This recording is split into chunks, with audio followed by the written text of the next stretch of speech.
After the Battle of Friedland, the Fourth Coalition ended with a French victory, and both sides went into peace negotiations. And negotiations went pretty well for Napoleon. Now Russia sided with France, declared war on Great Britain, and invaded Sweden. But that couldn't lower the British threat. On 9 July 1807, Prussia and France signed the Second Treaty of Tilsit. Prussia lost so much of its territory by this treaty to the new French sister republic known as Duchy of Warsaw. Now Napoleon has become the master of Europe. But Britain is still here to be a big trouble for the emperor because they still have money and they are still funding their remaining allies, and they are using their strong navy to blockade French ports and overseas colonies. If Emperor Napoleon have to stop the British, they have to hit their economy pretty hard. What can I do now? Sir, the British seized some of our trading ships again. Trading ships. Trade.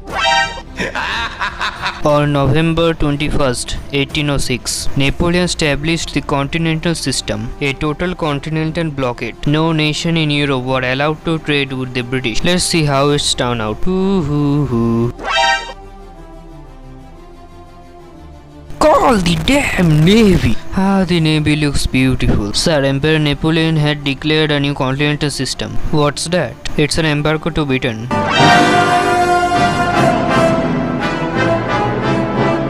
Not again.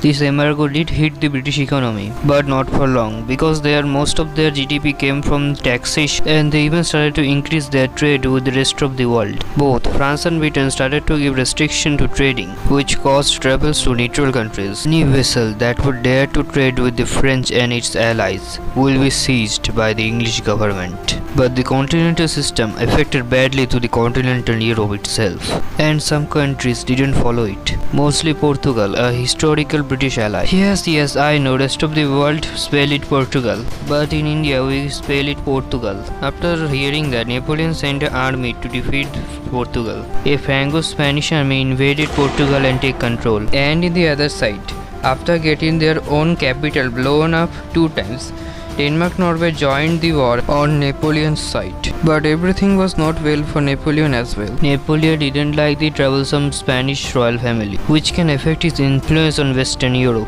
One thing need to note, after Napoleon's earliest invasion of Portugal, there was a large number of French troops in Spain at that moment. After some weird events in Spanish royal family, Napoleon invited the Spanish king and his son for a conclusion in Paris to figure out who will be the king, and the conclusion was this guy won't be the king, and neither this guy. And in the end, Napoleon gave the Spanish throne to his brother, thinking that the Spanish people will be happy, but it was the opposite. Guerrilla warfare broke out in Spain. This war is going to cost France a lot of resources against tens of thousands of guerrilla warriors. After seeing the opportunity, a British army commanded by Arthur Wellesley, or this guy, if you still don't know who is this, I have simple words for you. In future, he will get the title of First Duke of Wellington, after collaborating with a rebelling Portuguese army. After a very long time, British troops defeated French troops on land. After hearing the news, Napoleon went into Spain personally to suppress the revolt. He did push them back,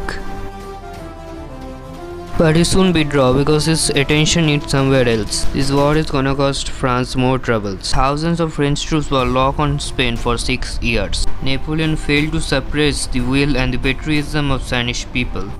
Hey Austria, chill out bro, you scared me to death. Wanna go to war against Napoleon? I don't know, I lost so many times. Even if I give you this, that's not gonna be enough, I want more. After seeing Napoleon's busy in Spain and some British funding, Austria joined the coalition, and they lost again. But the 5th coalition was very costly for the French as well. After the 5th coalition, Austria signed alliance with France. And on the other side, after losing so much of its territory from Russia, Swedish people overthrew their king. After some weird events, one of Napoleon's marshal get the Swedish throne and joined Napoleon's side.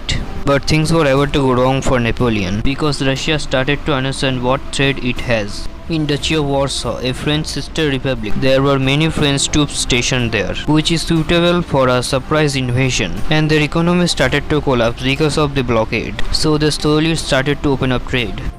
My emperor. What is it? Russia is not following the Continental System. After hearing the news, Napoleon has enough of it, and he planned for an invasion of Russia. Napoleon gathered a gigantic army made up from troops from all around his empire, and prepared to invade the Russian land. I have a giant enemy. What can that Russia do now? Oh no, the French are coming. What are we gonna do now? Ah yes, this is fine. On 24th June 1812, the invasion started, and Russians used a revolutionary tactics, RUN, with FUN. Russians started to retreat while scorching the earth.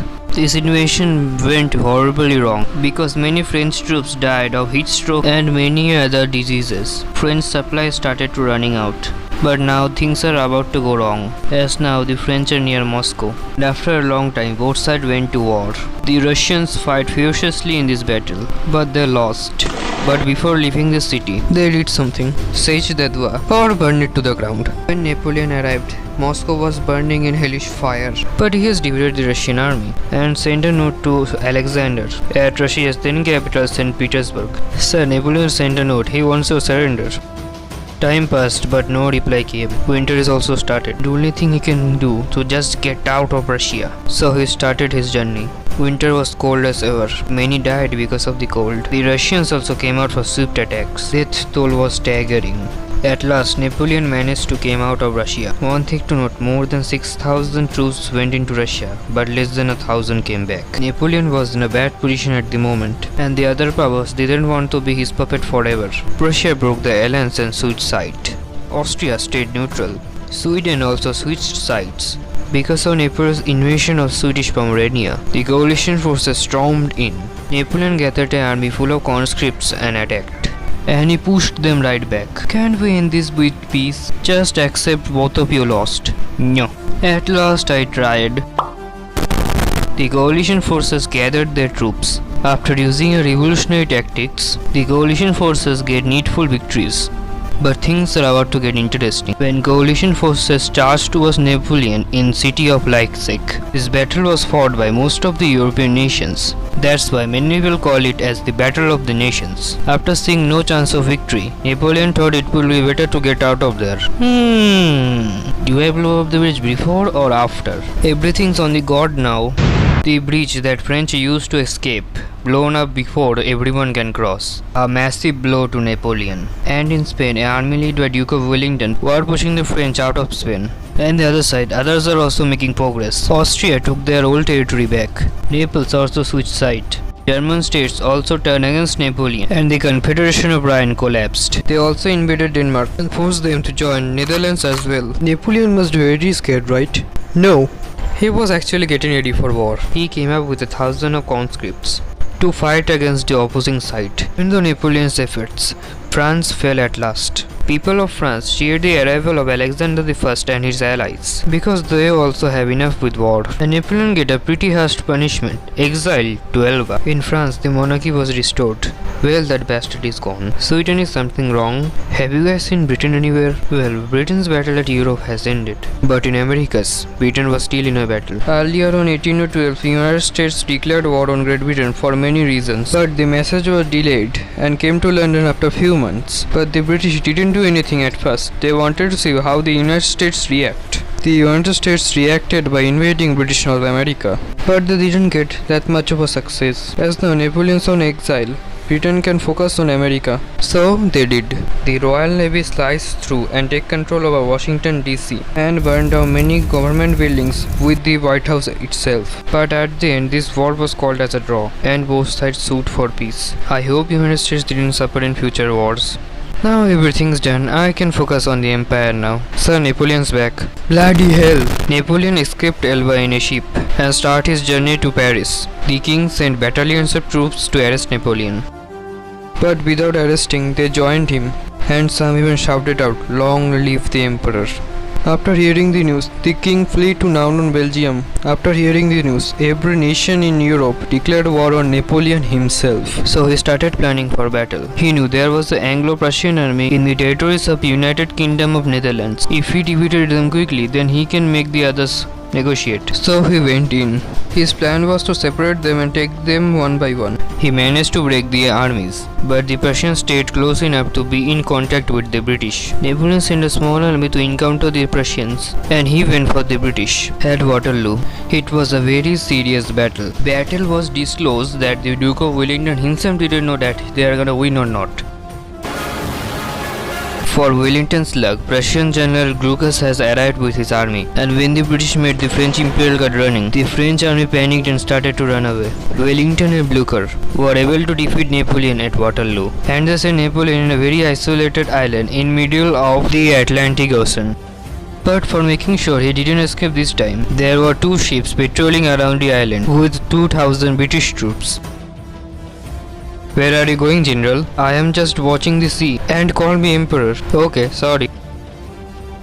What are you doing, General? Just watching the flowers. And call me Emperor. Okay, sorry. Where are you going, General? Can you at least let me use the toilet peacefully? After that, Napoleon never came back to Europe again. But his works and influence over Europe will never go away. France get his old monarchy back. But they're gonna have a really bad time because France are about to have more 2 revolutions. This war has taught the importance of unity. But the only nation that got the actual benefit from this war was Great Britain, because this war has weakened on all of Britain's major rivals. But in the other side, Britain was growing rapidly. Britain may have spent too much money in this war, but without Waterloo and Wellington's Spanish campaign, Britain didn't send that much of a troops on Europe. After this war, Britain isolated itself from the European conflicts until someone break it. This isolation and Britain's supremacy in naval power has shown the world one of the bloodiest and the biggest empire in human history. And in the other side, Napoleon breathed his last breaths. But before he passed away, he said some words.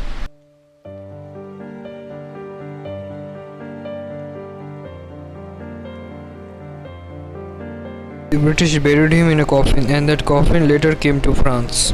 Man is mortal, but he can live forever with his works and deeds. That's why he still lives as the greatest general in entire history.